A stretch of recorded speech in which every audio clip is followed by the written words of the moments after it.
ಮುಖ್ಯಮಂತ್ರಿಗಳು ಇನ್ನು ದಿವಂಗತ ದೇವರಾಜ ಅರಸು ಅವರ ಏನು ಒಂದೂವರೆ ಅವಧಿಗಳು ಇನ್ನು ಸಮಯವನ್ನು ಅದರನ್ನು ಮೀರಿರ್ತಕ್ಕಂಥದ್ದು ಏನು ಇವತ್ತು ನಾಳೆ ಏನೋ ಅದು ಸಾಧಿಸ್ತಾರೆ ಅಂತ ಒಂದು ಸುದ್ದಿ ಎಲ್ಲರ ಕಡೆ ಹೋಗ್ತದೆ. ಸಹಜವಾಗಿ ಅದು ಒಂದು ಸಂಗತಿ, ಯಾರು ಏನೋ ಅನುಮಾನ ಇಲ್ಲ ಅದರಲ್ಲಿ. ಆದರೆ ಅವರ ಒಂದು ಸಮಯದಲ್ಲಿ ನಾವೆಲ್ಲರೂ ಮೈಸೂರಿನವರಾಗಿ ಇನ್ನೂ ಒಂದು ಅಭಿವೃದ್ಧಿ ಲೆಕ್ಕದಲ್ಲಿ ಇನ್ನೂ ಭಾಳ ಒಂದು ಕೊರತೆ ಇದೆ ಅಂತ ನಮ್ಮ ಭಾವನೆ. ನಮ್ಮ ಏರ್ಪೋರ್ಟ್ ವಿಚಾರ ಇರ್ಬೋದು, ಶಿವಮೊಗ್ಗ ನೋಡಿ, ಹುಬ್ಳಿ ನೋಡಿ, ಬೆಳಗಾಂ ನೋಡಿ, ಮಂಗಳೂರು ನೋಡಿ, ಇವತ್ತು ಕಲ್ಯಾಣ ಕರ್ನಾಟಕ ಕಡೆಯೂ ಕೂಡ ಏರ್ಪೋರ್ಟ್ಗಳು ಅಭಿವೃದ್ಧಿ ಆಗ್ತಾ ಇದೆ. ಮೈಸೂರಿನಲ್ಲಿ ನಮ್ಮ ತಾತನವರೇ ಕೊಟ್ಟಿರ್ತಕ್ಕಂಥ ಜಮೀನು, ಅವ್ರದ್ದೇ ಆದಂಥ ಏರ್ಪೋರ್ಟು, ಇವತ್ತುವರೆಗೂ ಅದು ರನ್ವೇ ಟಾರಿಂಗ್ ಮಾಡಿ ಒಂದು ಟರ್ಮಿನಲ್ ಮಾಡೋದು ಹೊರತು ಇನ್ನೇನು ಕೆಲಸಗಳು ಆಗಿಲ್ಲ. ಇದೇ ರೀತಿ ಅನೇಕ ಕೆಲಸಗಳು ಮೈಸೂರಲ್ಲಿ ಬರೀ ಘೋಷಣೆ ಆಗಿದೆ, ಯಾವುದೇ ರೀತಿಯ ಕೆಲಸಗಳು ಆಗಿಲ್ಲ. ಸೊ ಇದು ಅವರು ಮುಖ್ಯಮಂತ್ರಿ ಆಗಿರೋದು ಒಳ್ಳೆಯದು, ನಾವು ಯಾರು ಅಭಿನಂದನೆಗಳನ್ನು ಹೇಳೋದ್ರಲ್ಲಿ ಏನು ಸಮಸ್ಯೆ ಇಲ್ಲ. ಆದರೆ ಅಷ್ಟೊಂದು ಸಮಯ ಇದ್ದು ನಮ್ಮ ಮೈಸೂರಲ್ಲಿ ಹಿಂದೆ ಇದ್ದಿರ್ತಕ್ಕಂಥ ವ್ಯವಸ್ಥೆಗಿಂತ ಇವತ್ತು ಏನೋ ಉದ್ಧಾರ ಆಗಿದೆ ಅಂತ ಹೇಳುವಂಥದ್ದು ಅವರ ಮೂಲಕ ಏನೂ ಆಗಿದೆ. ಅಂದರೆ ಈಗ ಅವರು 7 ವರ್ಷ 239 ದಿನ ಇವತ್ತಿಗೆ ಒಂದಿನ ಕಳೆದ್ರೆ ಅರಸವರ ದಾಖಲೆನ ಬ್ರೇಕ್ ಮಾಡ್ತಾರೆ. ಈ ಸಂದರ್ಭದಲ್ಲಿ ಅವರ ಎಷ್ಟು ವೈಫಲ್ಯಗಳನ್ನು ಕೂಡ ಬಿಜೆಪಿ ನಾಯಕರು ಲೆಕ್ಕ ಹಾಕಿ ಏನು ಸಾಧನೆ ಆಗಿಲ್ಲ ಅಂತ ಹೇಳ್ತಾರೆ.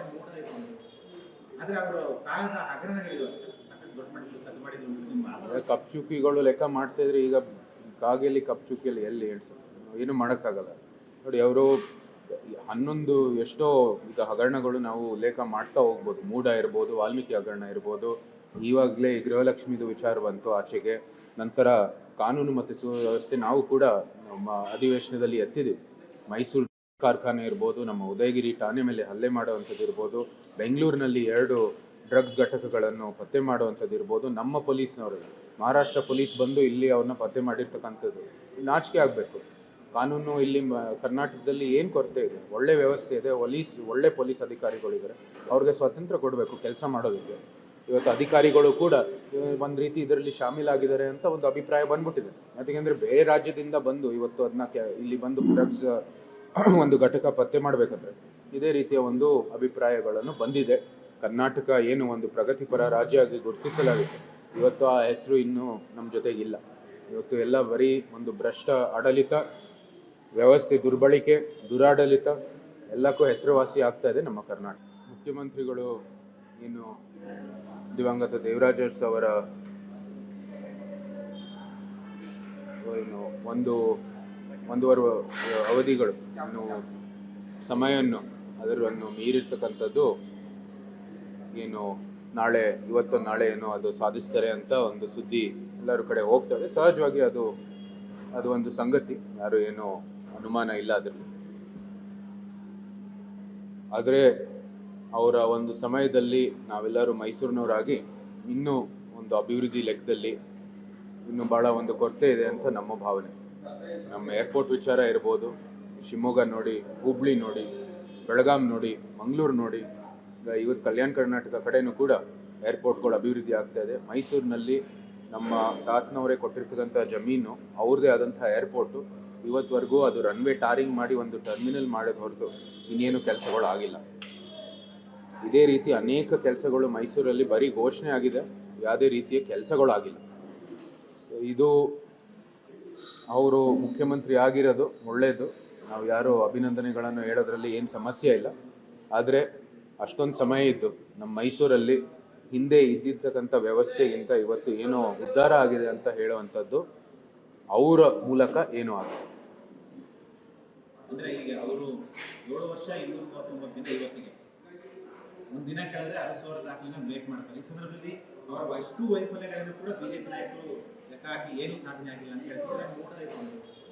ಆದರೆ ಅವರು ಕಾಲದ ಹಗರಣಗಳಿವೆ, ಸಾಕಷ್ಟು ದೊಡ್ಡ ಮಟ್ಟದಲ್ಲಿ ಸದ್ದು ಮಾಡಿದ್ರು. ನಿಮ್ಮ ಕಪ್ಚುಕ್ಕಿಗಳು ಲೆಕ್ಕ ಮಾಡ್ತಾಯಿದ್ರೆ ಈಗ ಕಾಗೆಯಲ್ಲಿ ಕಪ್ಚುಕ್ಕಿಯಲ್ಲಿ ಎಲ್ಲಿ ಹೇಳ್ಸೋದು, ಏನು ಮಾಡೋಕ್ಕಾಗಲ್ಲ.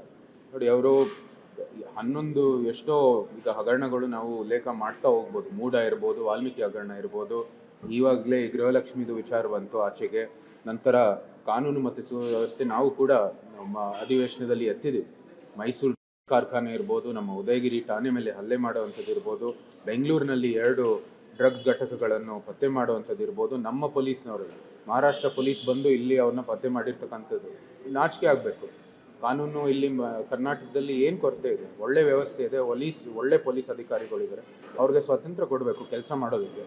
ಇವತ್ತು ಅಧಿಕಾರಿಗಳು ಕೂಡ ಒಂದು ರೀತಿ ಇದರಲ್ಲಿ ಶಾಮೀಲಾಗಿದ್ದಾರೆ ಅಂತ ಒಂದು ಅಭಿಪ್ರಾಯ ಬಂದ್ಬಿಟ್ಟಿದೆ. ಯಾಕೆಂದರೆ ಬೇರೆ ರಾಜ್ಯದಿಂದ ಬಂದು ಇವತ್ತು ಅದನ್ನ ಇಲ್ಲಿ ಬಂದು ಡ್ರಗ್ಸ್ ಒಂದು ಘಟಕ ಪತ್ತೆ ಮಾಡಬೇಕಾದ್ರೆ ಇದೇ ರೀತಿಯ ಒಂದು ಅಭಿಪ್ರಾಯಗಳನ್ನು ಬಂದಿದೆ.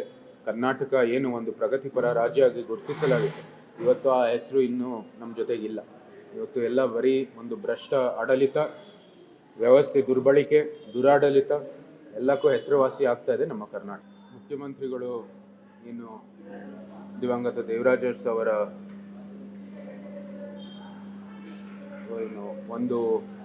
ಒಂದೂವರೆ ಅವಧಿಗಳು ಇನ್ನು ಸಮಯವನ್ನು ಅದರನ್ನು ಮೀರಿರ್ತಕ್ಕಂಥದ್ದು ಏನು ಇವತ್ತು ನಾಳೆ ಏನೋ ಅದು ಸಾಧಿಸ್ತಾರೆ ಅಂತ ಒಂದು ಸುದ್ದಿ ಎಲ್ಲರ ಕಡೆ ಹೋಗ್ತದೆ. ಸಹಜವಾಗಿ ಅದು ಒಂದು ಸಂಗತಿ, ಯಾರು ಏನೋ ಅನುಮಾನ ಇಲ್ಲ ಅದರಲ್ಲಿ.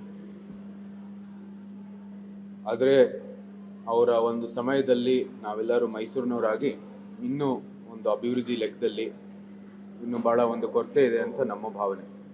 ನಮ್ಮ ಏರ್ಪೋರ್ಟ್ ವಿಚಾರ ಇರ್ಬೋದು, ಶಿವಮೊಗ್ಗ ನೋಡಿ, ಹುಬ್ಳಿ ನೋಡಿ, ಬೆಳಗಾಂ ನೋಡಿ, ಮಂಗಳೂರು ನೋಡಿ, ಇವತ್ತು ಕಲ್ಯಾಣ ಕರ್ನಾಟಕ ಕಡೆಯೂ ಕೂಡ ಏರ್ಪೋರ್ಟ್ಗಳು ಅಭಿವೃದ್ಧಿ ಆಗ್ತಾ ಇದೆ. ಮೈಸೂರಿನಲ್ಲಿ ನಮ್ಮ ತಾತನವರೇ ಕೊಟ್ಟಿರ್ತಕ್ಕಂಥ ಜಮೀನು, ಅವ್ರದ್ದೇ ಆದಂಥ ಏರ್ಪೋರ್ಟು, ಇವತ್ತುವರೆಗೂ ಅದು ರನ್ವೇ ಟಾರಿಂಗ್ ಮಾಡಿ ಒಂದು ಟರ್ಮಿನಲ್ ಮಾಡೋದು ಹೊರತು ಇನ್ನೇನು ಕೆಲಸಗಳು ಆಗಿಲ್ಲ. ಇದೇ ರೀತಿ ಅನೇಕ ಕೆಲಸಗಳು ಮೈಸೂರಲ್ಲಿ ಬರೀ ಘೋಷಣೆ ಆಗಿದೆ, ಯಾವುದೇ ರೀತಿಯ ಕೆಲಸಗಳು ಆಗಿಲ್ಲ. ಸೊ ಇದು ಅವರು ಮುಖ್ಯಮಂತ್ರಿ ಆಗಿರೋದು ಒಳ್ಳೆಯದು, ನಾವು ಯಾರು ಅಭಿನಂದನೆಗಳನ್ನು ಹೇಳೋದ್ರಲ್ಲಿ ಏನು ಸಮಸ್ಯೆ ಇಲ್ಲ. ಆದರೆ ಅಷ್ಟೊಂದು ಸಮಯ ಇದ್ದು ನಮ್ಮ ಮೈಸೂರಲ್ಲಿ ಹಿಂದೆ ಇದ್ದಿರ್ತಕ್ಕಂಥ ವ್ಯವಸ್ಥೆಗಿಂತ ಇವತ್ತು ಏನೋ ಉದ್ಧಾರ ಆಗಿದೆ ಅಂತ ಹೇಳುವಂಥದ್ದು ಅವರ ಮೂಲಕ ಏನೂ ಆಗಿದೆ. ಅಂದರೆ ಈಗ ಅವರು 7 ವರ್ಷ 239 ದಿನ ಇವತ್ತಿಗೆ ಒಂದು ದಿನ ಕಳೆದ್ರೆ ಅರಸವರ ದಾಖಲೆನ ಬ್ರೇಕ್ ಮಾಡ್ತಾರೆ. ಈ ಸಂದರ್ಭದಲ್ಲಿ ಅವರ ಅಷ್ಟು ವೈಫಲ್ಯಗಳನ್ನು ಕೂಡ ಬಿಜೆಪಿ ನಾಯಕರು ಲೆಕ್ಕ ಹಾಕಿ ಏನು ಸಾಧನೆ ಆಗಿಲ್ಲ ಅಂತ ಹೇಳ್ತಾರೆ. ಆದರೆ ಅವರು ಕಾಲದ ಹಗರಣಗಳಿವೆ, ಸಾಕಷ್ಟು ದೊಡ್ಡ ಮಟ್ಟದಲ್ಲಿ ಸದ್ದು ಮಾಡಿದ್ರು. ಕಪ್ಚುಕಿಗಳು ಲೆಕ್ಕ ಮಾಡ್ತಾ ಇದ್ರೆ ಈಗ ಕಾಗೆಯಲ್ಲಿ ಕಪ್ಚುಕಿಯಲ್ಲಿ ಎಲ್ಲಿ ಹೇಳ್ಸೋದು, ಏನು ಮಾಡೋಕ್ಕಾಗಲ್ಲ.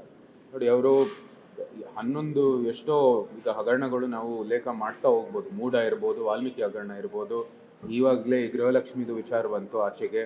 ನಂತರ ಕಾನೂನು ಮತ್ತು ಸುವ್ಯವಸ್ಥೆ ನಾವು ಕೂಡ ನಮ್ಮ ಅಧಿವೇಶನದಲ್ಲಿ ಎತ್ತಿದ್ದೀವಿ. ಮೈಸೂರು ಕಾರ್ಖಾನೆ ಇರ್ಬೋದು, ನಮ್ಮ ಉದಯಗಿರಿ ಠಾಣೆ ಮೇಲೆ ಹಲ್ಲೆ ಮಾಡುವಂಥದ್ದು ಇರ್ಬೋದು, ಬೆಂಗಳೂರಿನಲ್ಲಿ 2 ಡ್ರಗ್ಸ್ ಘಟಕಗಳನ್ನು ಪತ್ತೆ ಮಾಡುವಂಥದ್ದು ಇರ್ಬೋದು, ನಮ್ಮ ಪೊಲೀಸ್ನವರು ಮಹಾರಾಷ್ಟ್ರ ಪೊಲೀಸ್ ಬಂದು ಇಲ್ಲಿ ಅವ್ರನ್ನ ಪತ್ತೆ ಮಾಡಿರ್ತಕ್ಕಂಥದ್ದು ನಾಚಿಕೆ ಆಗಬೇಕು.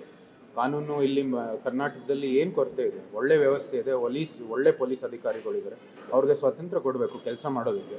ಇವತ್ತು ಅಧಿಕಾರಿಗಳು ಕೂಡ ಒಂದು ರೀತಿ ಇದರಲ್ಲಿ ಶಾಮೀಲಾಗಿದ್ದಾರೆ ಅಂತ ಒಂದು ಅಭಿಪ್ರಾಯ ಬಂದ್ಬಿಟ್ಟಿದೆ. ಯಾಕೆಂದರೆ ಬೇರೆ ರಾಜ್ಯದಿಂದ ಬಂದು ಇವತ್ತು ಅದನ್ನ ಇಲ್ಲಿ ಬಂದು ಡ್ರಗ್ಸ್ ಒಂದು ಘಟಕ ಪತ್ತೆ ಮಾಡಬೇಕಾದ್ರೆ ಇದೇ ರೀತಿಯ ಒಂದು ಅಭಿಪ್ರಾಯಗಳನ್ನು ಬಂದಿದೆ. ಕರ್ನಾಟಕ ಏನು ಒಂದು ಪ್ರಗತಿಪರ ರಾಜ್ಯ ಆಗಿ ಗುರುತಿಸಲಾಗಿದೆ, ಇವತ್ತು ಆ ಹೆಸರು ಇನ್ನೂ ನಮ್ಮ ಜೊತೆಗಿಲ್ಲ. ಇವತ್ತು ಎಲ್ಲ ಬರೀ ಒಂದು ಭ್ರಷ್ಟ ಆಡಳಿತ, ವ್ಯವಸ್ಥೆ ದುರ್ಬಳಕೆ, ದುರಾಡಳಿತ ಎಲ್ಲಕ್ಕೂ ಹೆಸರುವಾಸಿ ಆಗ್ತಾ ಇದೆ ನಮ್ಮ ಕರ್ನಾಟಕ.